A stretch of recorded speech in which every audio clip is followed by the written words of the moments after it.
Hey there and welcome back to Let's Make It Academy. In this video, I'm going to show you how to make these really fast and super simple kits that, like I just showed you before, you can add anything you want in them. You're going to need one pot holder. I'm going to use a plain one for this tutorial, but of course, if you find one with a pattern that you love, totally use that. It's already finished on the front and it'll be even faster for you. Then you'll need about 6, or you can even add more, Ziploc bags. If you can't find the snack size, you can just buy the regular sandwich size like these were. And I cut mine because I couldn't find the actual snack size. So from the zipper, or yeah, the little zipper tied down, I left 3 inches there. And then you'll need a double threaded needle. And of course your sewing machine to sew this on. But if you don't have a sewing machine, you can even hand sew this on as well. And then you'll need a button. Of course, you can use any style button you like. Of course, I have a whole collection of buttons, and I have 3 of those jars, but whatever button goes. And I'm going to decide to make mine a little frilly and add this just because, like I always say, why not? All right, so let's get this started. First thing I'm going to do to the pot holder, since I'm decorating it and making it frilly, like I said, is I'm going to add this to the front and sew it on. So you're going to make sure that your loop is on the side, and you're going to know where your center is. And what I like to do is just stick a pin in there so I know that that is my center. And this is going to be my front, and I have the space to work with. This is a vintage piece of lace, and I thought it would be pretty cool to have it on here because I love different things. And now I'm going to take it over to my sewing machine and give it a nice straight stitch on both sides. I'm going to turn it in and fold the edge in and give it a nice finishing stitch on this end and on this end.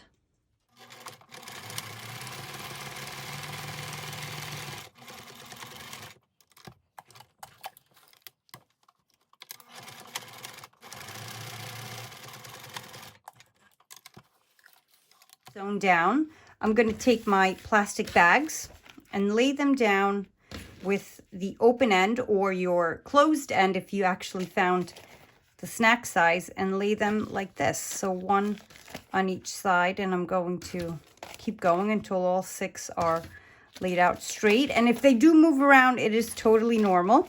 I'm not going to use straight pins because I don't want holes in my bags. I have fabric clips, and I'm going to use those to hold them in place.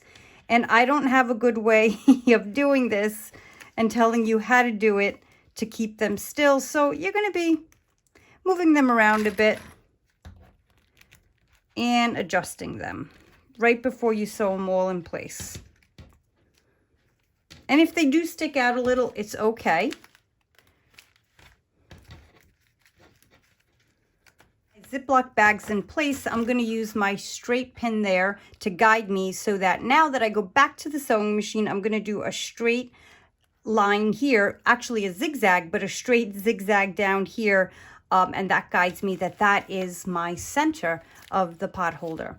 And my zigzag is set at a stitch length of 3.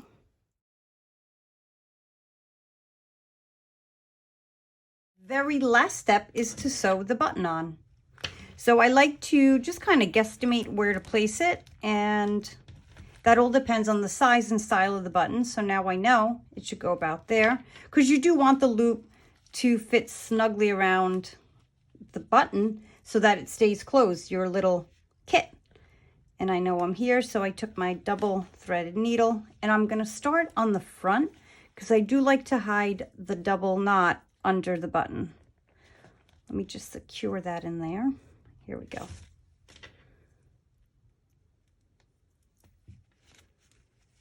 I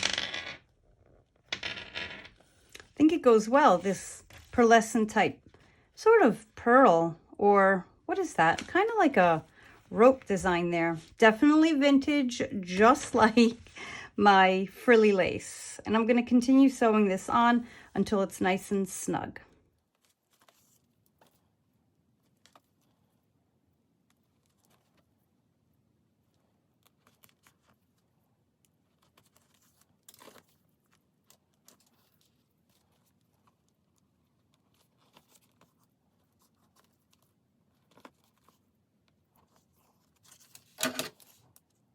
And just like that, you made a kit that you can personalize to be whatever kit you want it to be.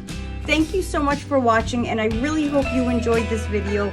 Please give it a like or thumbs up, and please consider subscribing. Thank you so much, and I'll see you in the next video.